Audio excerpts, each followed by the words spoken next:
welcome you to the National Virtual Ag in the Classroom Conference, sponsored by our CHS Foundation. We're grateful for the support of the CHS Foundation and for their continued support of agricultural literacy.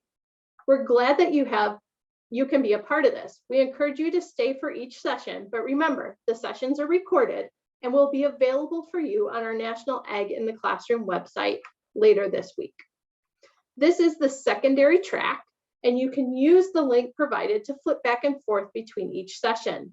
During the session, listeners will be able to use the Q&A feature as your host, I will relay these questions to the presenter, or we will answer those individual ones offline.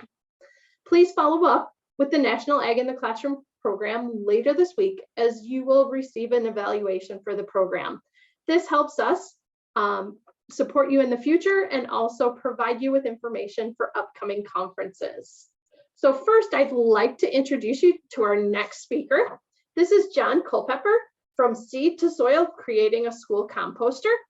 John co-founded the Compost for Good to help communities around the world to upcycle all appropriate organic materials to reduce greenhouse gas emissions, keep resources in local communities, create business opportunities, and help solve water quality issues and lower the cost of food and fiber production. So without further ado, I'd like to turn this over to John, and you have the floor for the next 45 minutes. Great, thank you so much, Michelle, and it is a delight to be here. Thank you so much for those of you who are joining. And Michelle, can you just confirm that my screen just came up? Yes, you are good to go. Great. Let me start by saying that I've had a lot of careers in my life. This is one of the most fun career that I've had. But probably my second most fun was I was a school teacher, science high school teacher in Ithaca, New York for about 7.5 years. And so I so appreciate what you folks are doing, especially now in the challenging times that we're in. I thought my job was challenging way back then, but I suspect there are new challenges that are impacting all of you. So this presentation is about composting in general. Hopefully I will focus in on how one might bring a composting program and why one might bring a composting program to your school. And let's see. I'm going to start with a short little video that just gives you a start to finish idea of the composting process.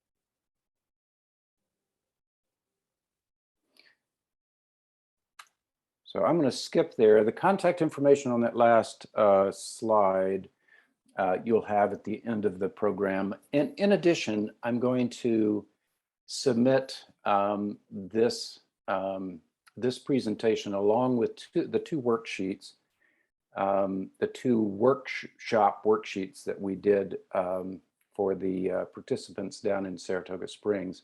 For those of you who are interested, and I'll discuss that in just a few minutes. This is our vision statement. We are interested in helping people all over the world recycle, or what I like to say, upcycle their organics. And so composting food scraps is the primary objective at composting in schools, but I will share with you that there are many other organics out there to be composted.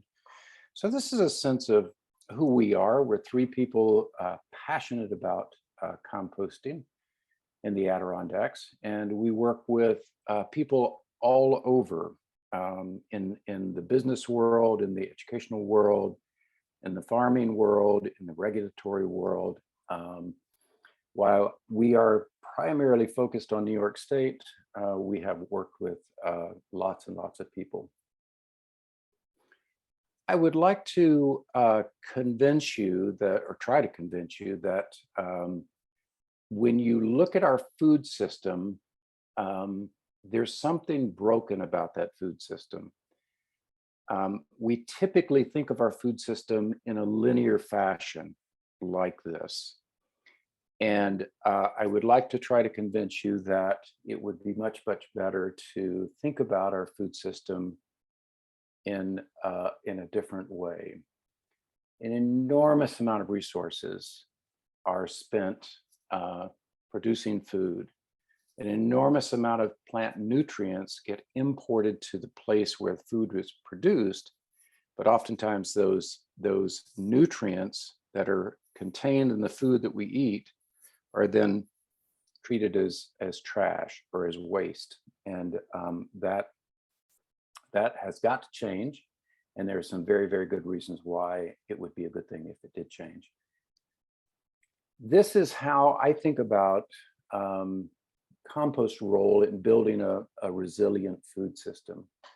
Instead of a linear system, we think about it, we always like to convince people that those plant nutrients that it took to produce the nutritious food that we eat need to stay in the nutrient stream and go back to the places where the food production is happening.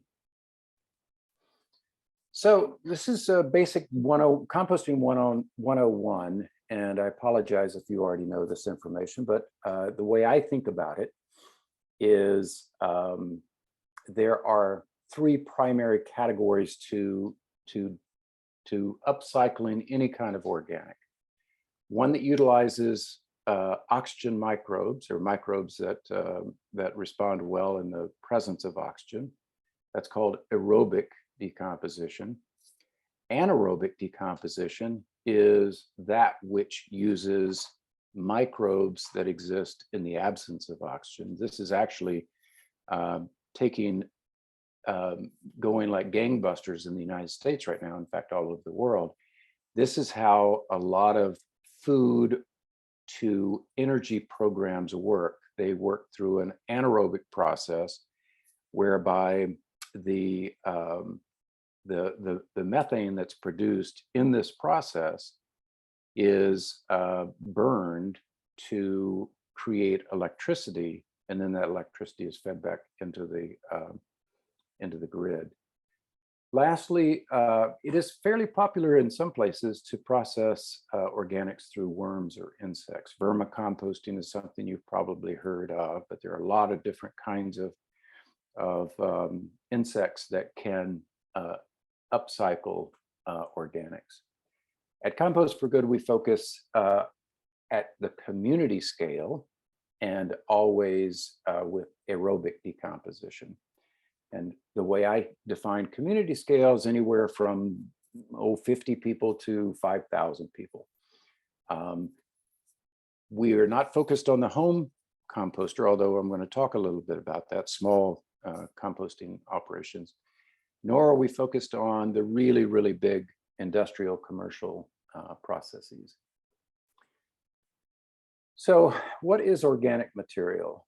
Organic material is pretty much anything that was once alive, always contains carbon atoms, and some organics are easier to decompose than others. As it turns out, food waste is one of the more difficult things to decompose, and to do so in a way that is convenient, efficient, efficacious, and doesn't create PR issues.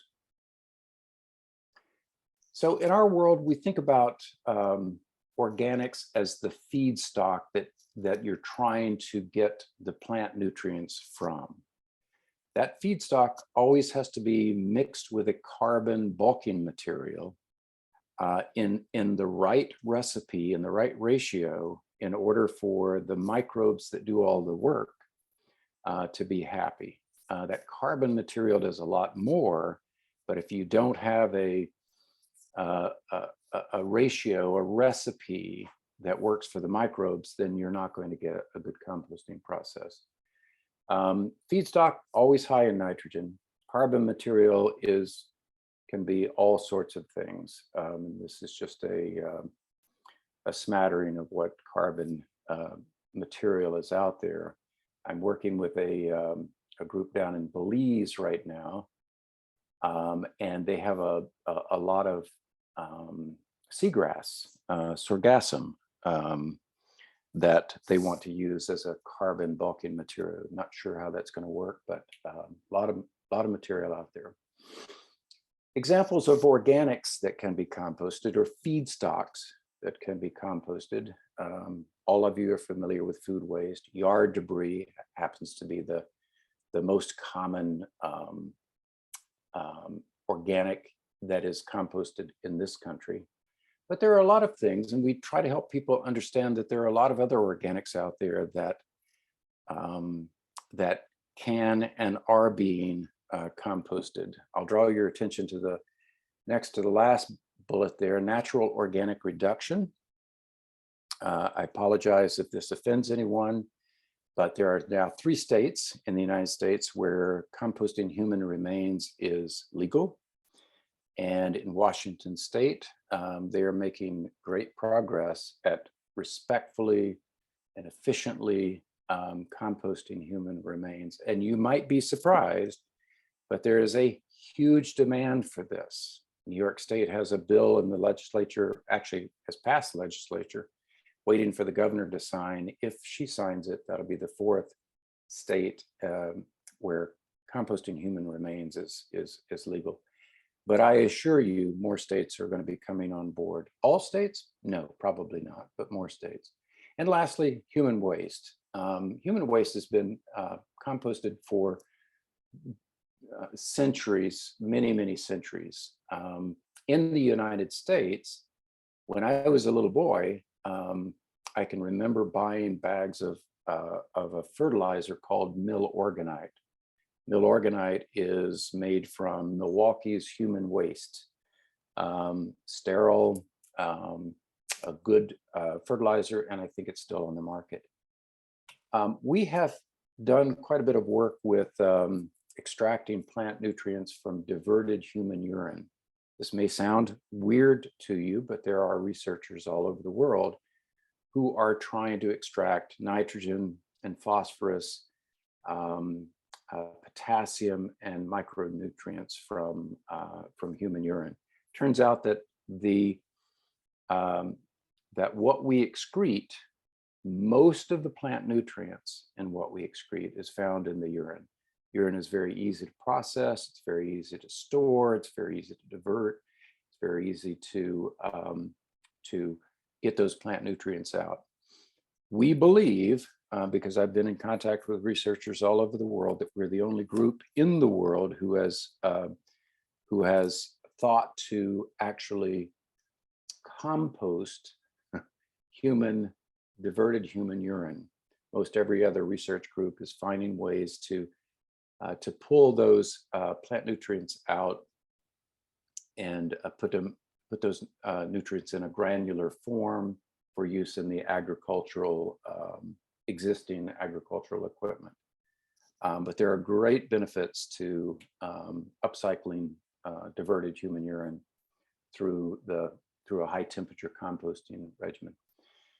So a little bit about why make compost. And I could talk for a full day about the why, but here are some major reasons why one would want to actually convert organics into a stable form that we call compost. But I want to focus on the last bullet there. This is capturing a lot of our attention today, and it should require more of our attention all of the time, and will.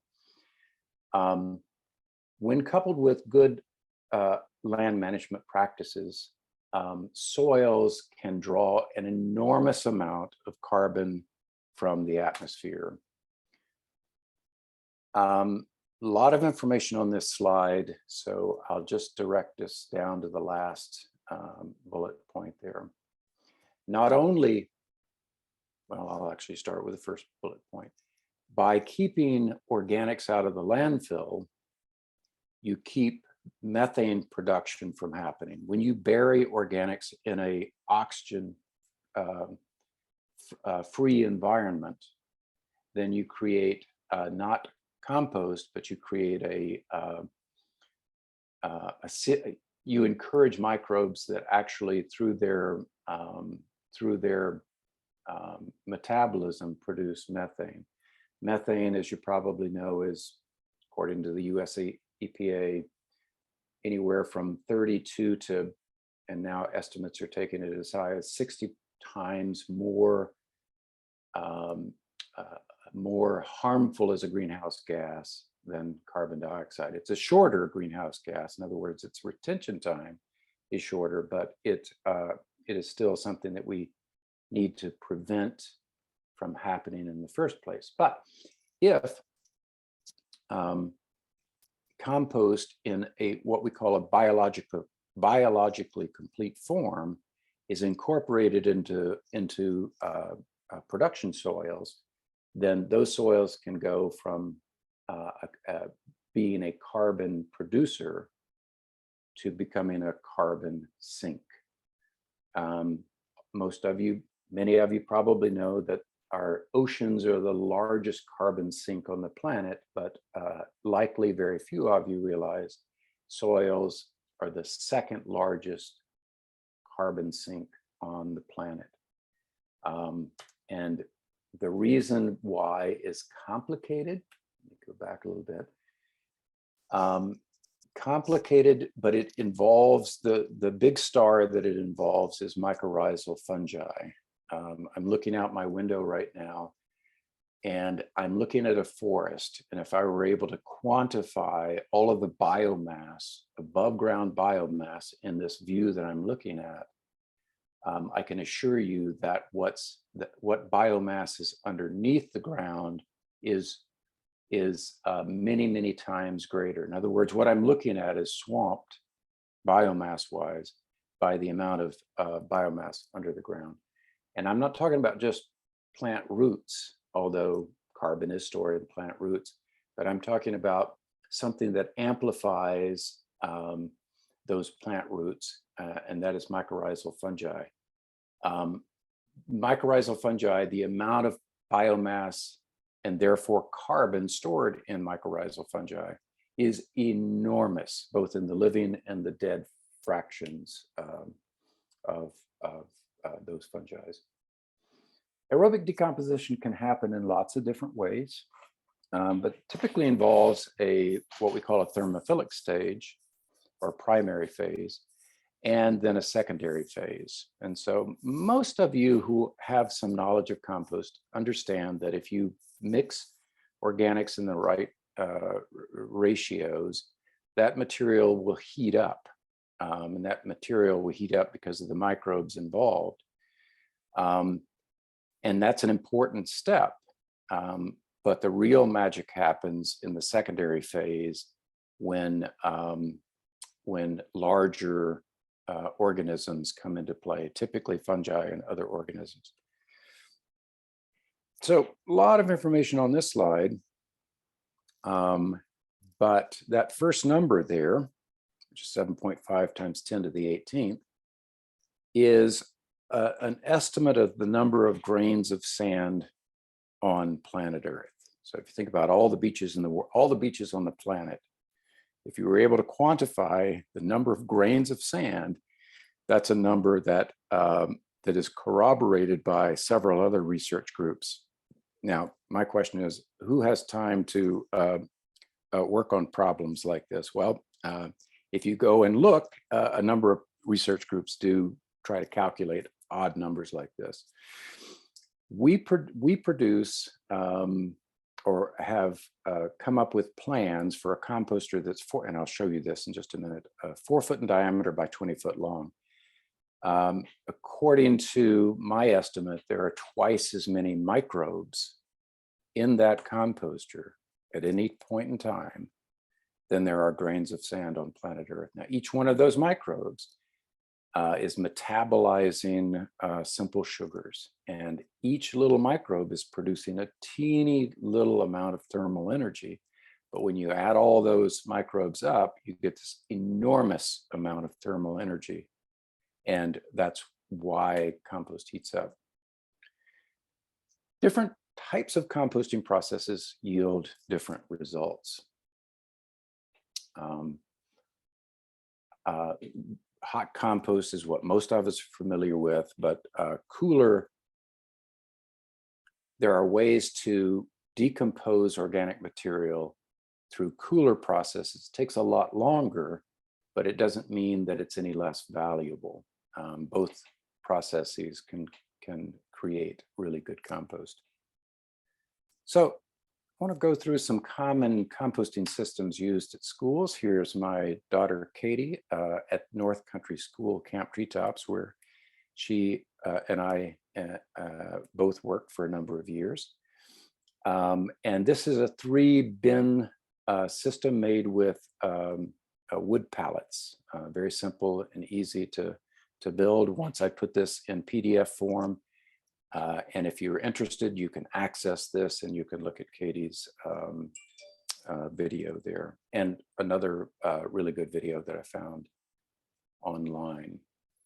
Windrow systems, and again, I'm talking about community scale here, the scale of composting that one would use from anywhere from 50 people to 5,000 people. Windrow systems are the most common system out there. And they can be relatively small, like this one, or they can be quite large, like this one that I filmed down in Charleston, South Carolina. So I want to play a short clip here. This is you can see the operator inside that glass there. That operator is inside of a machine that's straddling a windrow. And I just want to draw your attention to the amount of steam coming out of the back. That's an enormous, absolutely enormous amount of thermal energy being produced.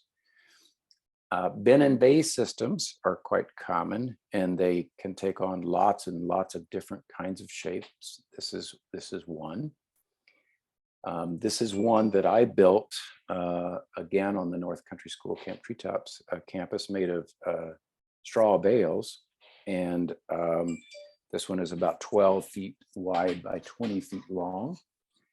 And once it's completely full, there are many, many tons of organic material inside. I would cap that with about 6 inches of soil. I'd first remove the roof system and put that roof system on another hay bale or straw bale structure right next to it.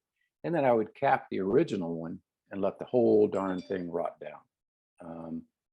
Pretty effective. This one proved to be dog-proof, bear-proof, and we enjoyed it until we came up with a better system. A number of years ago, I applied for and was granted money to design a community scale composter that pretty much anyone with moderate shop skills and a moderate shop space can build. The design is free and available to anyone who is interested, and is on our website. These comparable size units there's a lot of different kinds on the market, but they tend to be somewhere in the $100,000 to $120,000 range. And this one can be built for less than $15,000 in material cost. So the cool thing about this is that it can be, it's a do-it-yourself kind of model, and it can be built for much cheaper. So here's my daughter again operating one. And this is nothing more than a highway culvert that's 4 foot in diameter, 20 feet long. And Inside of this is about 3,300 pounds of organics being composted. The entire drum is on an angle, so every time the drum spins, gravity pushes a little bit of material down toward from the loading door end to the discharge end. We've got a number of these composters that either, we don't build any of them ourselves. We just, in fact, we've developed the worst business model in the world. We develop intellectual property and we give it away. That's what we do. We operate through the grants that we are successfully awarded, and we're constantly trying to come up with new equipment and new processes, do a lot of technical assistance. That's what we do. But we now have more. I know there's one in Mexico, one in California, a couple in the Netherlands, and more being built all the time. I believe that healthier soils equal healthier food. I also believe that healthier food equals healthier people, and that healthier people equal healthier communities, and that healthier communities stimulate jobs, community resilience, more beauty, more collaboration, more opportunity generally. So quick recap, the role of compost in a resilient food system needs to be circular, not broken the way that we typically think about food systems now. Community scale compost has a lot of advantages, and there are more and more schools all the time that either are thinking about collecting food source organics, in other words, clean food scraps, and then having a company come by and pick it up, or composting on site, what we call on-site composting. And so more and more schools are recognizing that there are a lot of educational opportunities if they have the land base, and if they have the desire to compost right on their own properties. In-vessel composters, like the one that we developed, and there are many others out there on the market, are ideal for community scale composting, I believe. Especially because they require a small physical footprint. They reduce the PR issues that come from smells that we don't want, flies, rats, mice, dogs, bears, you name it. And they are very, very efficient at the work that they do, because inside of those drums, the conditions, the environmental conditions are optimized for those aerobic decomposers, those aerobic microbes.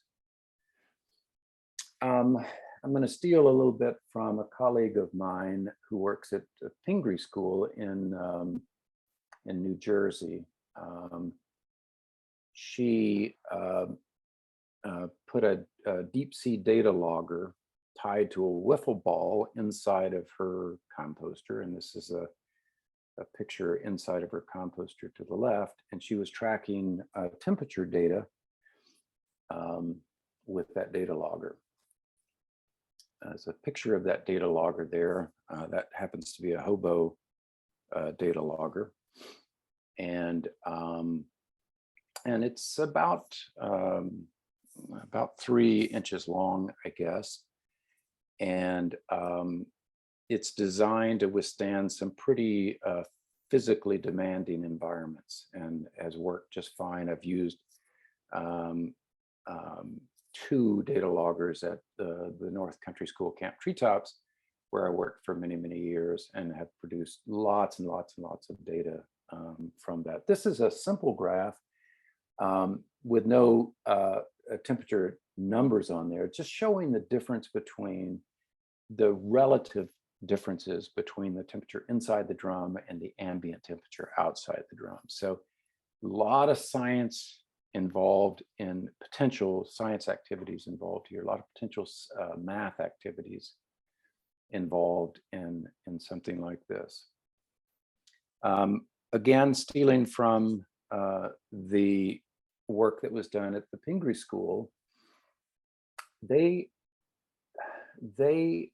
sampled some of the compost from inside their composter, and a class of environmental science students, seniors, extracted the DNA from that material, sent that extracted DNA off to a company that does what's called metagenomic analyses. This is nothing more than a pretty graph. There's, if you look at it carefully, it's hard to explain, but there are some incredible advanced science analyses that one can do. You can ask the question, what type of microbial life exists in that compost? What's the breakdown between the major different kinds of life? What percentage is bacteriological? What percentage is fungal? What percentage is of a different type? So lots and lots of really interesting analyses. Here are some considerations for how one might get started in a school. And a major point, if you are thinking about getting a composting program started at your school, is to bring all of the stakeholders in early on, particularly your administrators. I was an administrator for both at Cornell University and at the North Country School for many, many years. And I can tell you that the easiest thing for an administrator to do is to say no. And that's what we often do. And so you have to convince people, you have to be able to answer people's questions about how expensive is it, how safe is it, who's going to be in charge if things go well, more importantly, who's in charge if things don't go well, how do you get the kitchen staff involved and on board, on and on and on. Again, the most common way to go about this is to simply separate compostable food scraps from everything else, and then have a company come by, pick it up, take it to a composting facility. But if you want the advantages of on-site composting, then there are a whole bunch of other questions to be asked and answered. Very important to partner with a school that's already done this successfully. Also might be helpful, really helpful, to partner with a professional.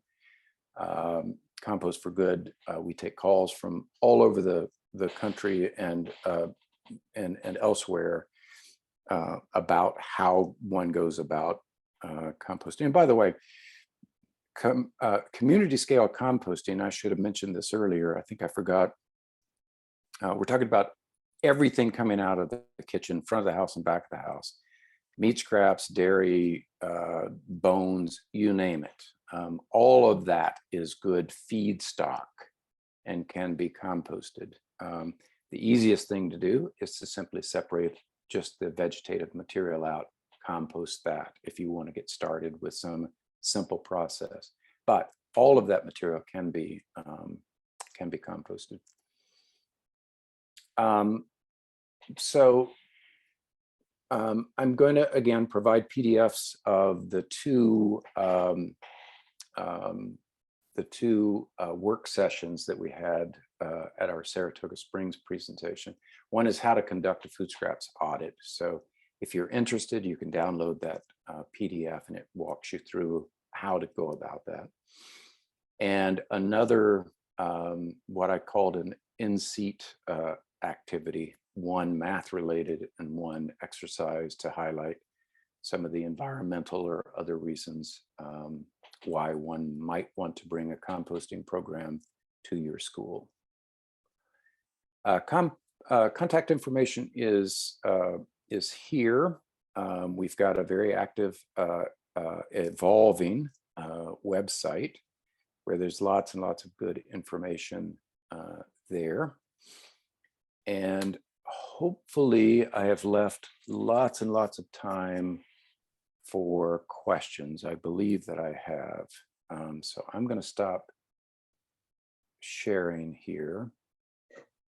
And Michelle, how did I do in terms of time? You are doing great. We've got about 10 minutes for questions. Oh, good. So anybody that's attending, if you have a question for John, you can drop it into the Q&A. And the first question that we had about halfway through the presentation was, is there a pharmacological concern for using human urine, medications that pass through the urine, likewise disease from human remains for composting? Two spot on questions. So absolutely, yes. Medicines that we humans take tend to pass through our urine. Many of those medicines don't get fully processed within our bodies. A high temperature composting regimen breaks those compounds, at least all that have been studied to date, into simpler compounds that don't do the damage that that they would otherwise do. Also, and I happen to know more about wastewater treatment plants than I ever dreamed I would want to know about, because I managed one for a number of years. Conventional wastewater treatment plants don't treat medicines. And many of those medicines have negative impacts to the biota downstream, whether it's a receiving stream, river, or lake, or ocean. And so there are some excellent reasons why one to capture the plant nutrients involved, but to get those pharmaceuticals out of the landscape. And this is one way to do that. In terms of pathogens, many of you have probably heard that there are no pathogens in urine. That's not true. Some small amount of pathogens do pass through. Also, in 2 microseconds after urine leaves your body, it's a perfect environment for bacteria to grow in. So there are all sorts of reasons why you want to be careful with that. But bringing composting urine up to 131 degrees Fahrenheit for 3 consecutive days renders that compost US EPA Class A certified. And Class A certified biosolids compost has no restrictions on use. So you can use it in children's playgrounds, you can use it in vegetable gardens. Great questions. Sorry if I went on too much. You're good. So the next one we have is our compost education program has helped some schools start their own compost bin by request. But we have a bigger problem with schools losing interest and the system bin, et cetera, being unused. Have you encountered that, and how do you combat that? Yeah, it's a great question. And I think if you haven't started a composting program yet, this is the reason why you want to bring in every stakeholder that you can imagine into the process, into the decision-making process. If you've already started one and things are not going well for you, some potential ways to turn that around. One for sure is to designate someone who is responsible for that compost. It doesn't have to be the person who manages it, but the person who is responsible, who makes sure that the food scraps are covered, that makes sure that if it's a bin and bay system, that turning happens so that high temperatures are reached. And I would say, if you can think about the educational opportunities involved in organic decomposition, and I showed you just a few of the many classroom activities that one can do with a composting program, then that might help. And one last one that's popped in here is, I know you said basically everything that was once living can be composted, which is awesome. However, when I started researching about compost, many sites say not to compost bones or meat. Why might that be? Yeah, Great question. And you shouldn't if you're a beginner. Meat, let's just think about meat and butter. Those are two things that you can get you in trouble. These are very nutrient dense materials, meat in particular. And a nutrient dense material, if it's covered in an environment that doesn't produce those high temperatures, then that material goes through an anaerobic decomposition process. And in other words, it rots. And when it rots, it produces off smells. It can draw flies. It can draw animals. And so if you are a beginner, then we always encourage people to start off with the easiest things to decompose. That's the leafy green materials. But I assure you, there are many places who we have worked with who successfully compost everything that comes out of the dining room and everything that comes out of the kitchen. But that's not where you start. If you're a beginner, start with the easy stuff. Thanks, John. Are there any last minute questions for John?